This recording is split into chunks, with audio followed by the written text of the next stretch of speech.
surprise trip, which is the first for a North Korean leader in some 7 years. For more on this latest development, we have on the line for us our Kwon Jang-oh reporting from Seoul's Unification Ministry. So Jang-oh, please give us some more details about this monumental announcement. Good morning, Mark. North Korean state media has announced that leader Kim Jong-un has indeed visited Beijing in the last few days. The report said that he was invited for an informal visit by Chinese President Xi Jinping. Kim was said to have left for Beijing on Sunday and arrived in the Chinese capital on Monday. He was accompanied by his wife Ri Sol-ju, as well as a whole host of senior officials, including familiar names such as Che Ryong-hae, Lee Soo-yong and Kim Yong-chol. Kim is said to have held meetings with senior Beijing officials, as well as meeting with Xi himself. Chinese state news also confirmed Kim's visit, releasing photos and videos of the meetings. Now, this confirms recent reports that a green train spotted in China had carried the North Korean leader on board. This is the first time Kim Jong-un has visited China or even left North Korea since he came to power in 2011. The question everyone will be asking is why now? The upcoming North Korea summits with South Korea and the United States cannot be a mere coincidence. For Pyongyang, it can be seen as a way to mend recent strained ties with Beijing to strengthen North Korea's hand before the talks. For Beijing, they've been sidelined recently after the summits with South Korea and the U.S. were directly reached without their mediation, and this can be seen as an attempt to get back involved. The South Korean government is expected to issue a response in the next hour or so. Back to you, Mark. OK, thank you very much for that report, Jang-oh. That was Kwon Jang-oh at Seoul's Unification Ministry, and we look forward to the update that we will bring to you during our next newscast at noon Korea time in a couple of hours from now. So now that we know that North Korean leader Kim Jong-un and his wife and a number of other top North Korean officials were indeed aboard that special reinforced train seen travelling from the north to Beijing this week, they're now back in Pyongyang after wrapping up their short stay in the Chinese capital. While we await a bit more information to come out, experts are paying attention to the timing of the visit. Our Lee Seung-jae reports. The highly secretive visit by the North Korean leader to China may indicate the regime's need for support from his closest ally ahead of Kim Jong-un's upcoming summits with the presidents of South Korea and the U.S. Prior to the confirmation of Kim's trip to Beijing, observers had already been saying it would be highly unusual for him to meet with U.S. President Donald Trump without seeing Chinese President Xi Jinping first, given the importance of Pyongyang's ties to Beijing. Pundits have some ideas about the reasons for Kim's visit, including the need to shore up ties, which have become strained due to the regime's repeated nuclear and missile tests. Also, with increasing signs that sanctions imposed on the North have begun to hurt the isolated state, experts say Kim may have realized that he cannot survive the economic squeeze.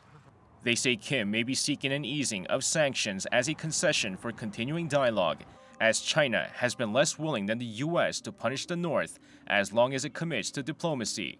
As Xia Ya-feng, a historian at Long Island University, puts it, Kim's playing one superpower against another. With claims the North has nuclear missiles capable of hitting the U.S. mainland, the young North Korean leader appears to be focused on rebuilding the nation's economy. In order to do that and prevent his regime collapsing, experts say he will need the help of China and its vast economy. Lee Seung-jae, Arirang News.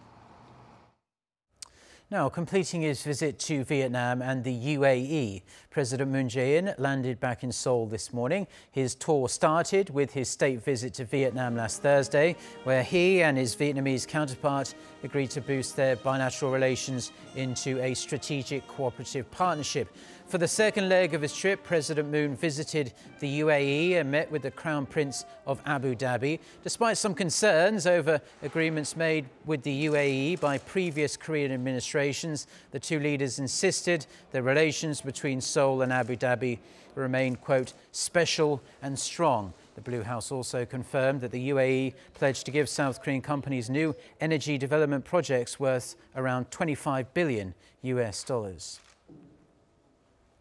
Now, staying with President Moon Jae-in's trip to the UAE, and before leaving for home, the South Korean leader made a rare visit to South Korea's special forces and also made a stop in Dubai as well. Our chief Blue House correspondent Moon Gon-young, who was travelling with the president, filed this report.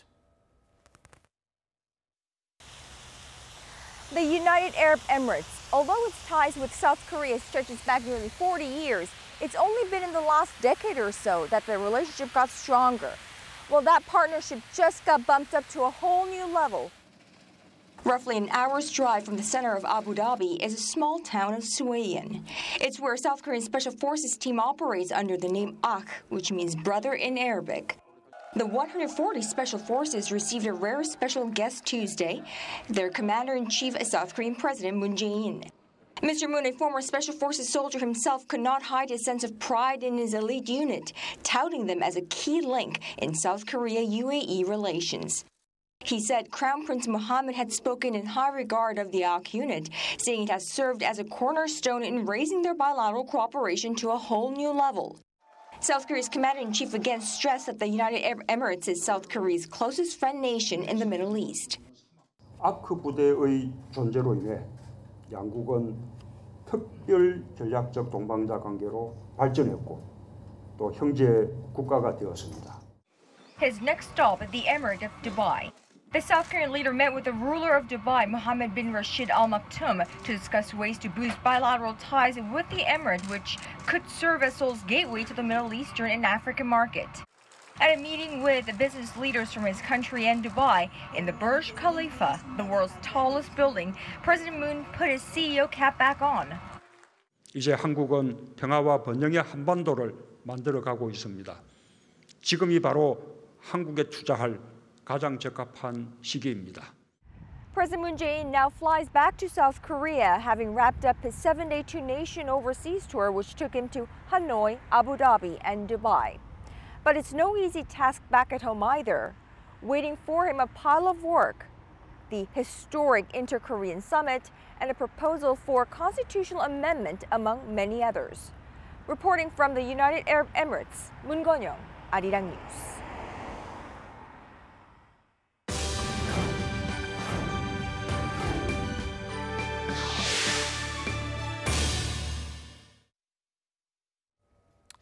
In about a month from now, the world will see two summits like no other. North Korean leader Kim Jong-un, who's up until this week anyway, never publicly met with another sitting world leader, will hold face-to-face talks first with South Korean President Moon Jae-in and a few weeks later with US President Donald Trump. From today, we are going to bring you twice weekly special reports on the build-up to the historic summits to give you the inside track on the rapidly unfolding developments here on the Korean Peninsula. First up, Cha Sang-mi has more on the backdrop to these back-to-back summits. Hopes for an inter-Korean summit took off on January 1st, 2018, when North Korean leader Kim Jong-un, during his New Year's address, suggested sending a delegation to the Winter Olympics in Pyeongchang, South Korea. But in the same speech, Kim Jong-un also reminded the U.S. that he has a nuclear button on his desk. Just a month later, on February 9th, the leader's younger sister Kim Yo-jong came to the South Korean capital, Seoul, the first member of North Korea's ruling family to do so. Kim Yo-jong wasn't sent just for the Olympics. She also brought a message from Kim Jong-un, saying he's willing to meet with South Korean President Moon Jae-in in Pyongyang, a call for the first inter-Korean summit to be held in 10 years, and only the third in history. The 2018 Pyeongchang Olympics definitely played a big strategic role in setting up the summit talks between South and North Korea. It would have been a bit more difficult without the Olympics. The 2018 Games, in fact, might go down as the most political to date. And early this month, South Korea's National Security Advisor Chung Eui-yong brought back some even more surprising news from a visit to Pyongyang. Kim Jong-un could express his eagerness to meet President Trump as soon as possible, and a willingness even to halt his regime's nuclear programs. It was an invitation Trump promptly accepted for some time by May. But why did Kim, who last year was threatening Trump with war, suddenly suggest a meeting with him? Experts say the U.S.-led sanctions on the regime have seriously begun to bite. Exports of refined petroleum products to North Korea have been cut by nearly 90%, putting a major strain on its economy. The U.S. felt threatened by North Korea's acceleration of its nuclear programs, and the sanctions on the regime were intense enough that the North couldn't endure them any longer. That became the main cause of the proposed U.S.-North Korea negotiations. Experts also credit the emergence of the liberal Moon Jae-in administration in Seoul. But although the world ultimately wants Pyongyang to give up its nuclear programs, it's unlikely that complete denuclearization will come so quickly. So it was a 1 in 300 ratio of success to failure. That's fairly common in these kinds of situations. It's not to suggest that the current process is doomed to failure, but it certainly will face a lot of challenges. Denuclearization would be a very substantial breakthrough if that were possible.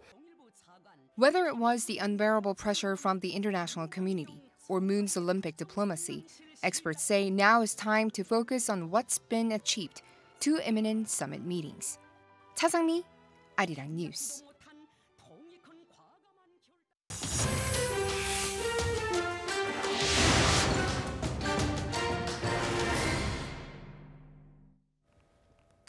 Now we're going to take a look at stories around the world, and we're going to start with the latest on the poisoning of a former Russian spy in Britain.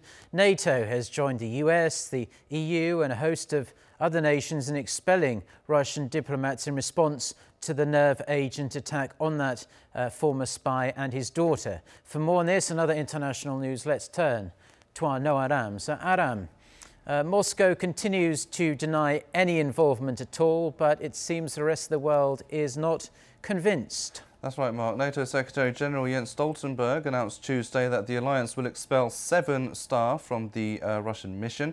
It'll also deny pending accreditation requests for 3 others. The move will reduce the size of the Russian mission from 30 to 20. Stoltenberg said the decision would send a strong message to Moscow. This sends a clear message to Russia that there are costs and consequences for its unacceptable and dangerous pattern of behavior. And it follows Russia's lack of constructive response to what happened in Salisbury. NATO made a similar move 3 years ago in response to the Russian annexation of Crimea, in which it cut the number of Russian staff by half. Tuesday's move comes just a day after more than 24 countries ousted more than 100 Russian diplomats in a coordinated move over the nerve agent attack in Salisbury, which Moscow denies. Russia has lashed out at the mass expulsion, with Foreign Minister Sergei Lavrov placing the blame on the United States. We know that this is the result of colossal pressure, colossal blackmail, which is now unfortunately the main tool of Washington on the international arena. Russia's foreign ministry is reported to be drawing up retaliatory measures for President Vladimir Putin to consider. They could likely include tit-for-tat expulsions of foreign diplomats based in Russia. Facebook CEO Mark Zuckerberg is reportedly planning to testify before US Congress over a massive data leak scandal. It seems he has bowed to pressure from lawmakers who have repeatedly called on him to do so. US media, citing sources close to the matter, reported Tuesday that Zuckerberg may appear within a matter of weeks. If he does, then he will likely be quizzed on how 50 million users' data ended up in the hands of British consultancy firm Cambridge Analytica and what role, if any, Facebook had. The consultancy hired by President Trump's campaign is accused of using the data for political gain. However, Zuckerberg reportedly rejected an invitation to appear before British lawmakers, with Facebook to send one of its executives instead.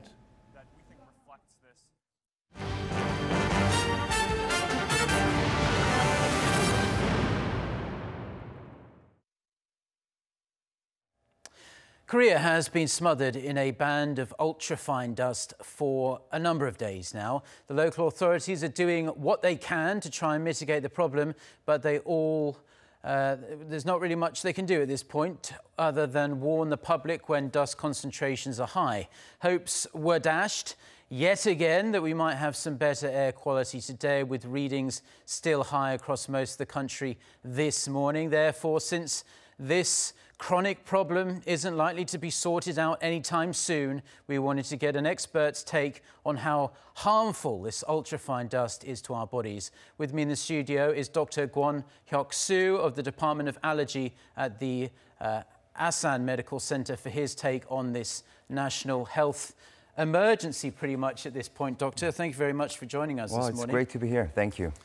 So some days you can barely see 10 meters in front of your face anymore because the air is just so terrible. And I suppose you must be seeing a lot more patients coming to you complaining of problems related to the fine dust. What kind of health issues are you seeing that have been elevated in recent days? Right, so definitely there are a lot of patients with increased coughing, sputum, with itchy eyes, a lot of rhinitis symptoms coming lately.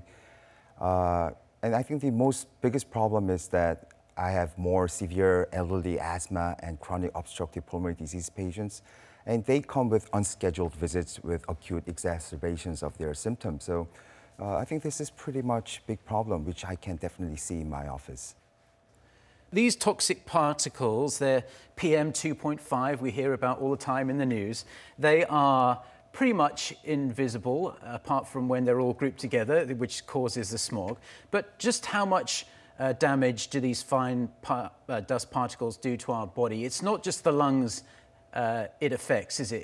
It's the whole body, really. Right, definitely you're correct there. So when we say PM 2.5, it means the particulate matter which is less than 2.5 micrometers. And when we say 2.5 micrometers, it's that size that can enter deep into your lung. So anything less than that, definitely it can go way beyond bronchus, deep into your lung side.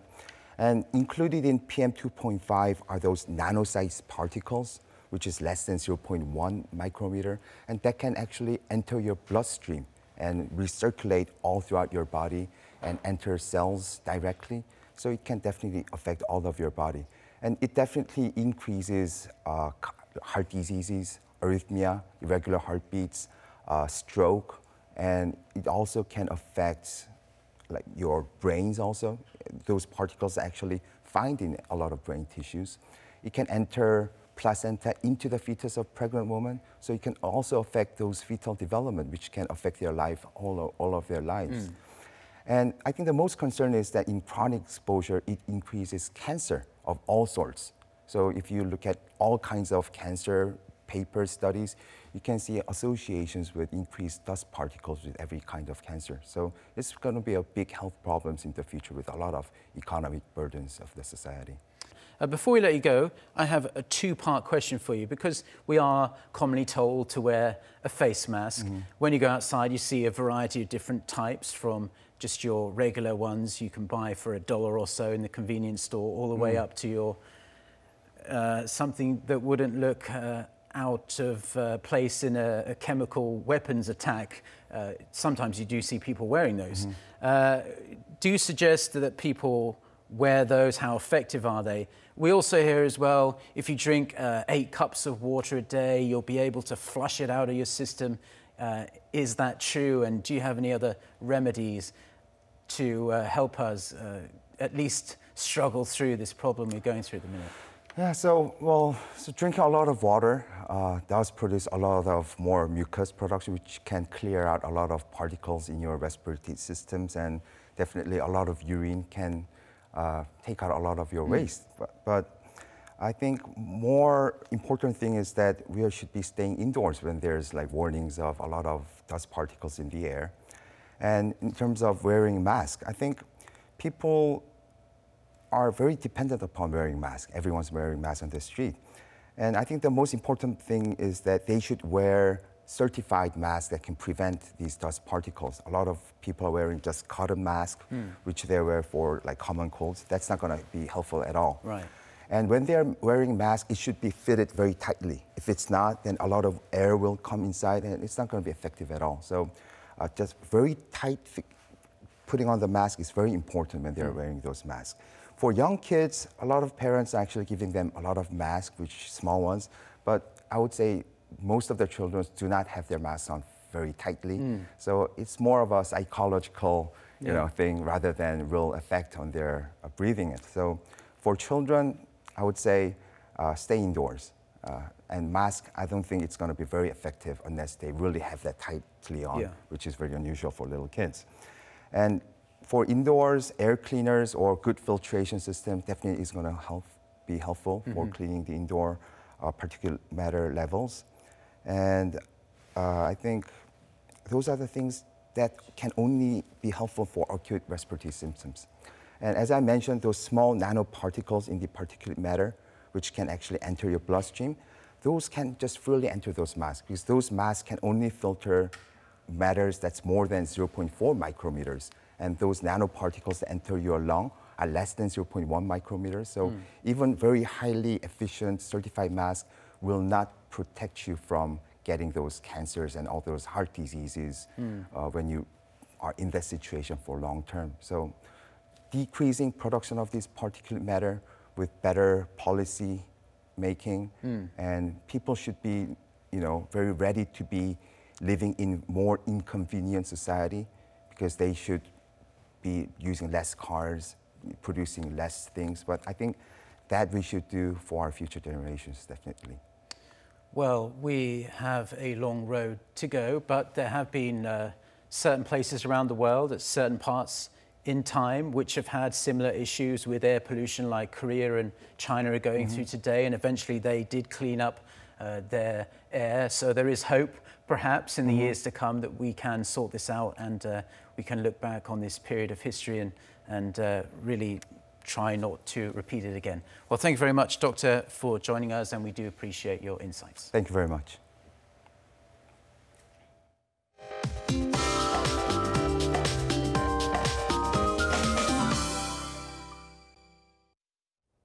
Good morning, but some welcome news. Air quality is improving here in South Korea, while Beijing is still seeing hazardous levels of fine dust. And with much needed cleaner air on the horizon, you might not even need a dust mask on your way out to lunch today. But we could see yellow dust blowing in from China overnight, so stay updated with the forecast. Most cities will notice big jumps in temperatures today. Some of the southern provinces, including Gwangju, could see a temperature range of nearly 20 degrees Celsius.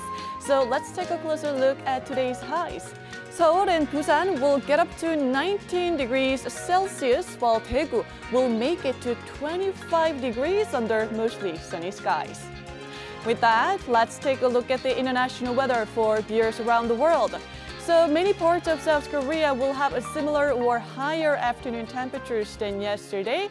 Most parts of North Korea will have a mild and sunny Wednesday as well. And as for the rest of Asia, northern cities across China have witnessed widespread dust, with smog alerts being issued.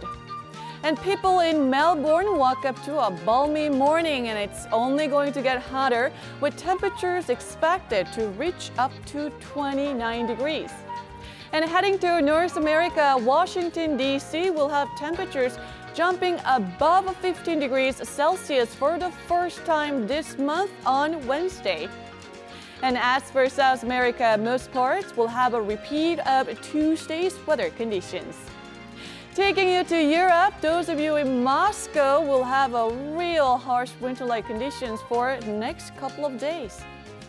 Lastly, to Africa, sizzling hot weather will dominate lower Egypt and Cairo, with highs in the mid to upper 30s.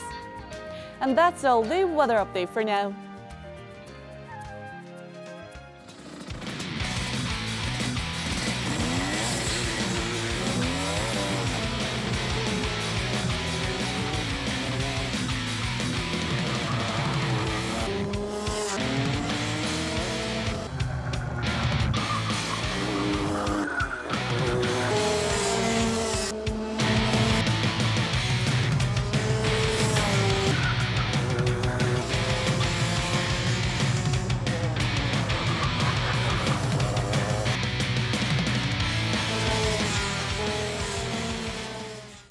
Well, that's where we're going to leave the news for now. Our next bulletin is coming up at noon Korea time. So until then, goodbye.